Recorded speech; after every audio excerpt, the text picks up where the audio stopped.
Welcome to the KuppingerCole Analyst Chat. I'm your host. My name is Matthias Reinwarth. I'm an analyst and advisor at KuppingerCole Analysts.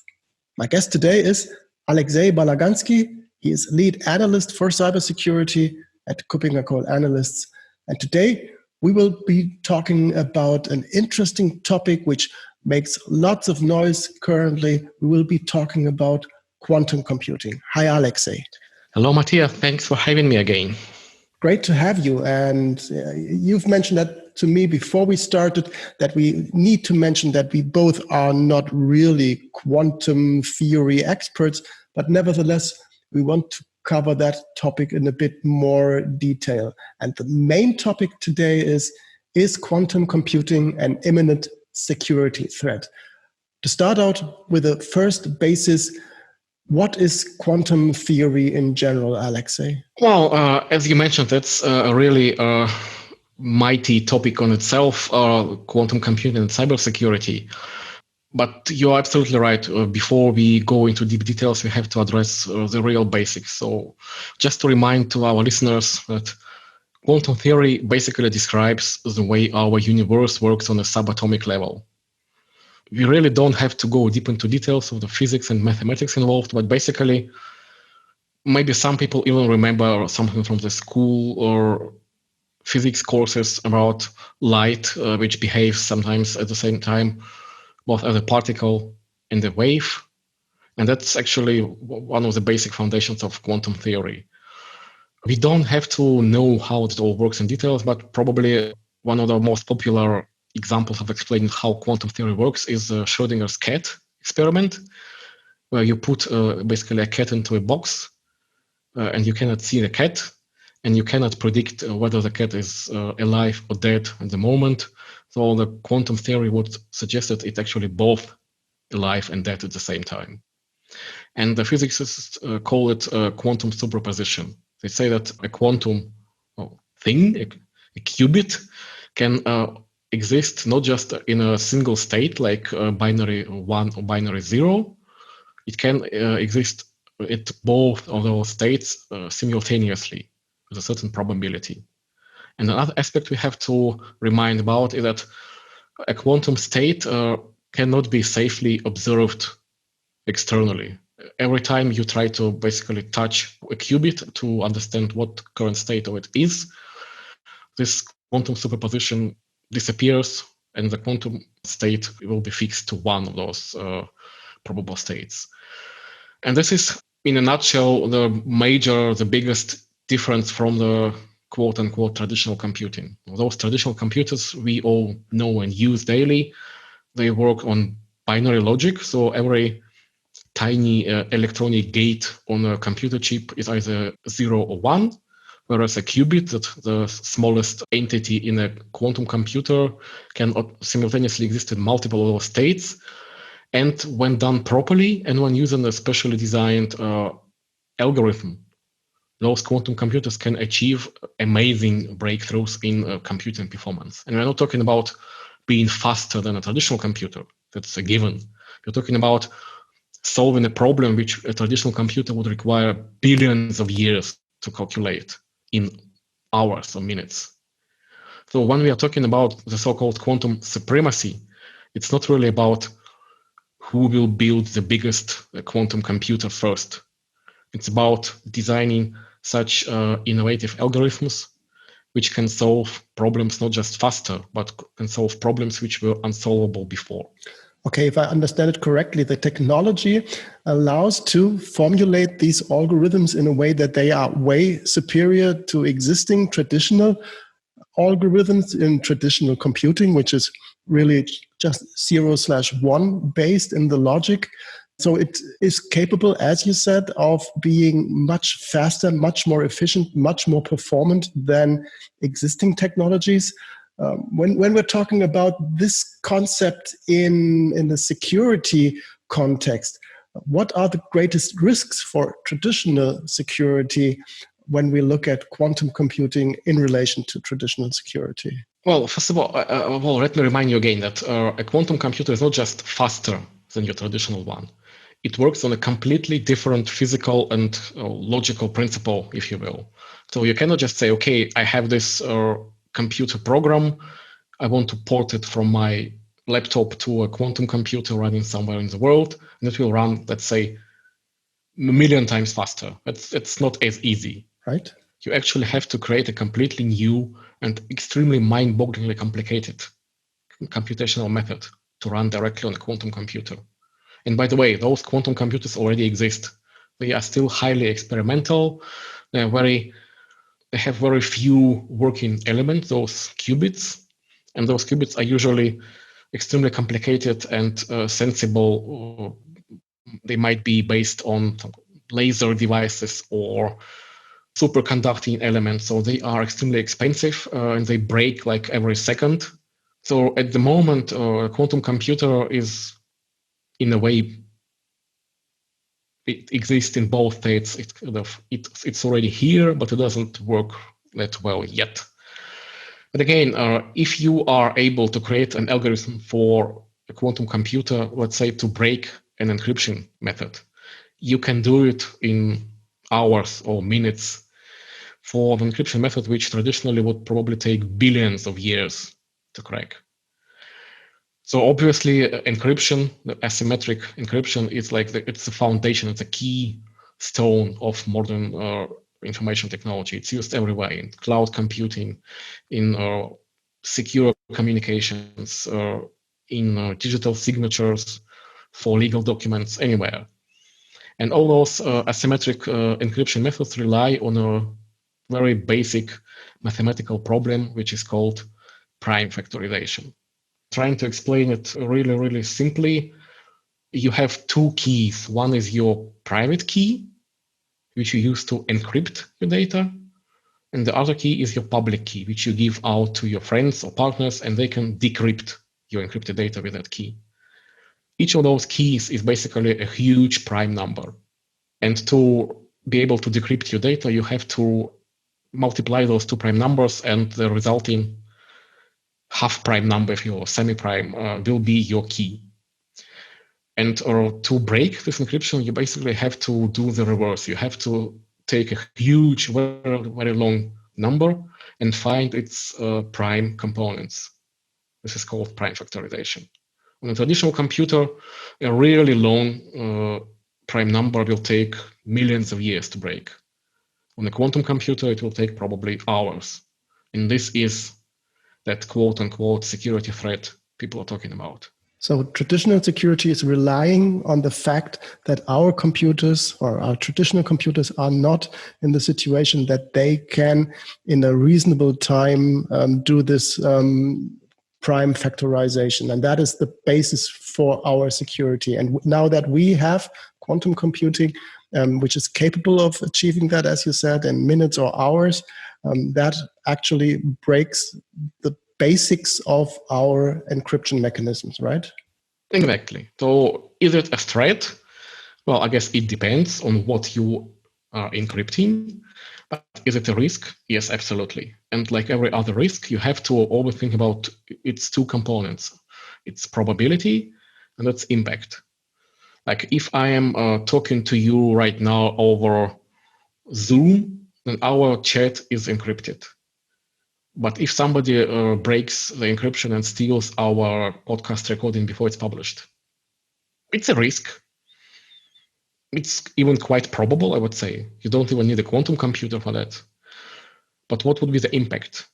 Or would it really kind of demand additional security measures for us to institute for preventing this from the future? Probably not. But if you were a bank and I were your customer and we were talking about sensitive financial data in transmission, that risk impact would be totally different. Okay, so usually when we talk about risk management, we have, of course, what you mentioned, impact and probability. And once we understand impact and probability, we really want to find the right measures to mitigate these risks with adequate controls, with adequate measures. What would be such mitigating measures when it comes to these risks that arise from quantum computing? Well, obviously, again, those measures can be very different, ranging in cost and effort to implement and so on. And it all basically boils down to your balance of risk and mitigation. But obviously, in the very short term and easiest solution would be just to increase your key length. And this has been done already, even before quantum computing. Like 20 years ago, we were using a much shorter RSA encryption keys, for example. Right. 256, something like that, bits long. Nowadays, 4096 is already in use. And nothing prevents us from using even longer keys, right? The longer the key is, the harder it is to break it, even on a quantum computer. So for some relatively low impact risk scenarios, that alone would be totally fine. Of course, if you are talking about more sensitive situation, you might want to switch to a different encryption method, which is not that vulnerable to quantum computing. There are, in fact, multiple companies and academic research teams working now already on developing those quantum resistant methods, if you will. And of course, it will take probably a few years to not just develop and test them, but to standardize them, to make them ubiquitous everywhere. But the work is already underway, so we are already kind of, okay, we as a humankind, we are already getting prepared for that as we speak. Even if some experts would say that a quantum computer as a real imminent threat and physical thing you could use to crack physical encrypted messages somewhere will not be available for another 10 or 15 years. That's not that much of a time frame, actually, for some scenarios. So people are already working on that, getting ready. And of course, there are some other interesting quantum-related developments as well, although the so-called quantum key distribution is not directly related to quantum computing. In fact, it has very little to do with that. Quantum key distribution utilizes another imminent feature of a physical quantum, the so-called quantum entanglement. The idea, again, in very simple words, is that you take two subatomic particles and using an almost magical process, you connect them to each other. And anytime something changes on one of those entangled particles, the other one will magically change in its state as well, even when they are far away from each other. And if I am not mistaken, the current record distances are already around several hundred kilometers.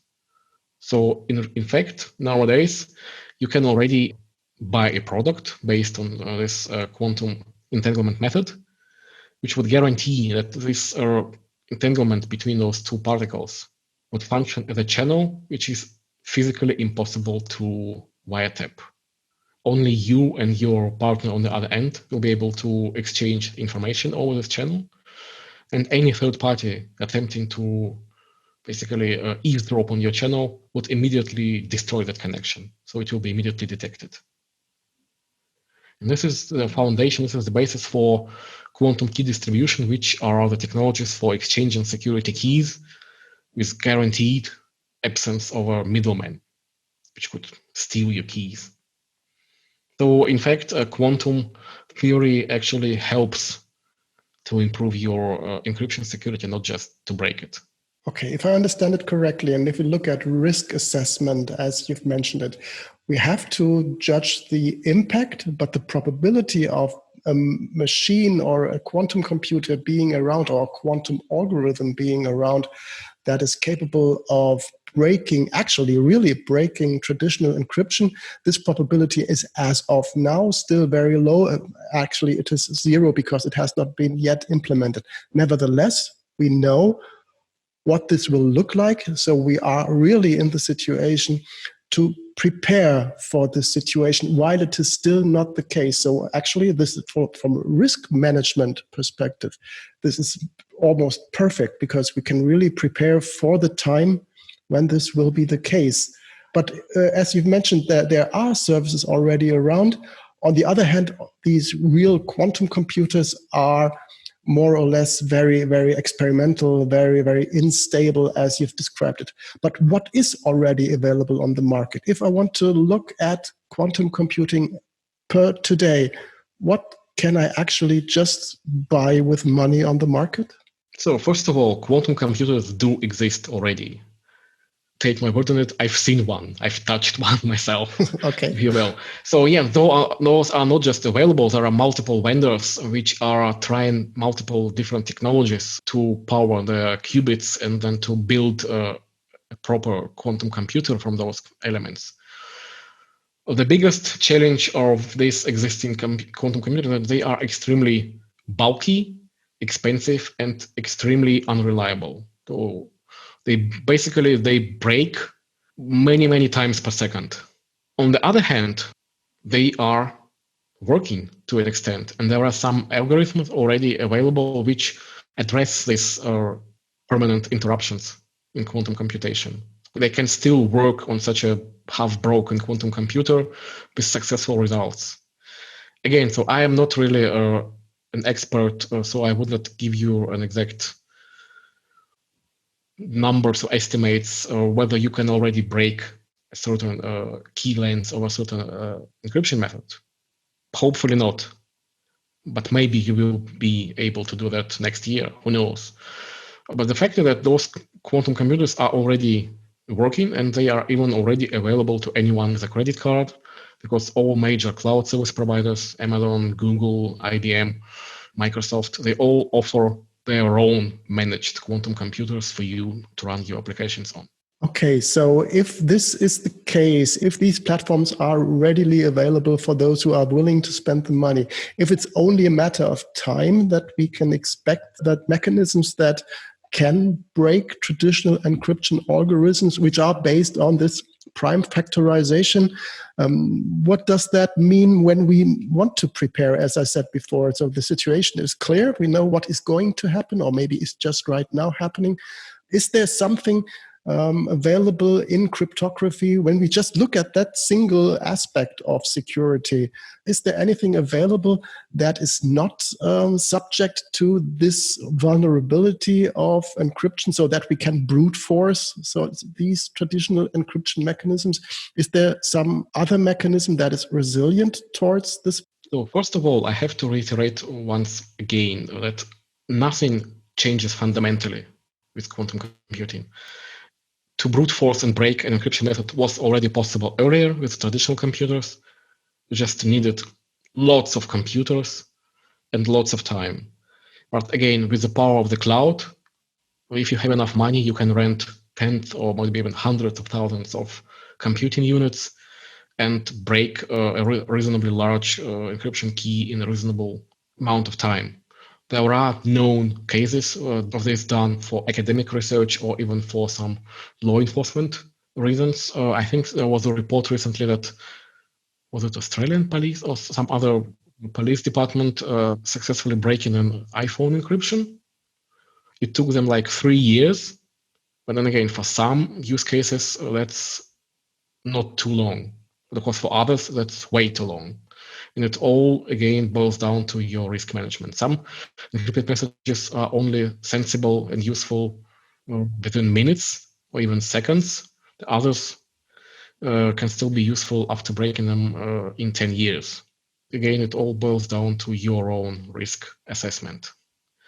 And again, as we already mentioned, there are some short-term, middle-term, and long-term possibilities to address those risks. So yes, you have to think about longer keys. You have to think about new encryption methods which are already designed to be invulnerable to quantum brute forcing, if you will. But then again, it will probably be an ongoing battle, because sooner or later there will be new, more powerful quantum computers or new, more efficient algorithms that will break those new methods again. So that's life as usual, as it were, for decades or maybe hundreds of years before that. Okay, if I understand that correctly, so that many, if not all, of the usages of this traditional asymmetric encryption that we currently use is currently under threat, as you've mentioned already, because you can just group together lots of computers to do that in a reasonable time.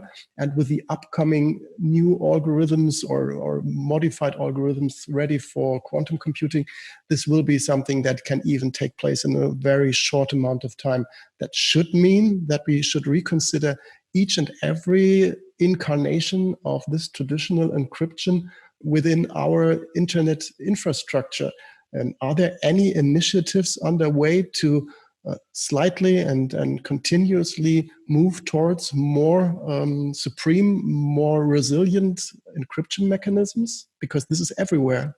So, first of all, again, let's remind our listeners that everything can be a threat.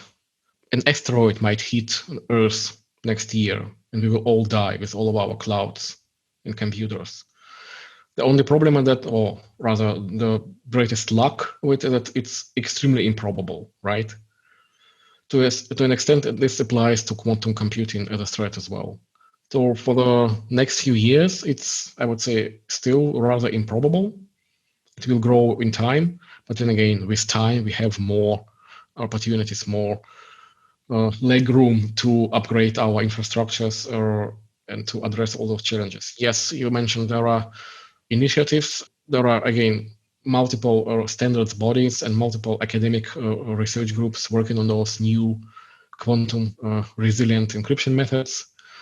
And again, the internet has survived multiple threats. You probably remember like the OpenSSL bug. It was hugely impactful, like hundreds of thousands of systems around the world were affected. We have survived it. Probably some companies have lost some sensitive data because of it, because they have underestimated their risks.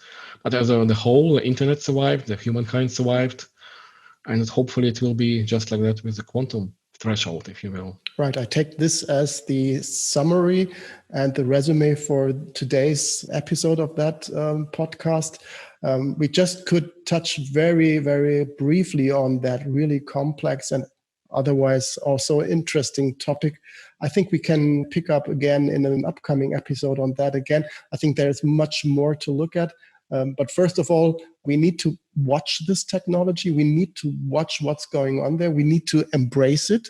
We need to understand it, and we need to make sure that we prepare for, especially also for post-quantum cryptography, and be ready for what's happening. Could you agree on that? Absolutely. Okay, perfect. Thank you very much, Alexei, for being with me today. We will catch up on this, I'm really sure. Thanks for today. Thanks to the audience for listening. And yeah, thank you for giving me that great insight into that great topic. Thank you very much, Alexei. Well, thank you, Matthias, and goodbye. Bye-bye.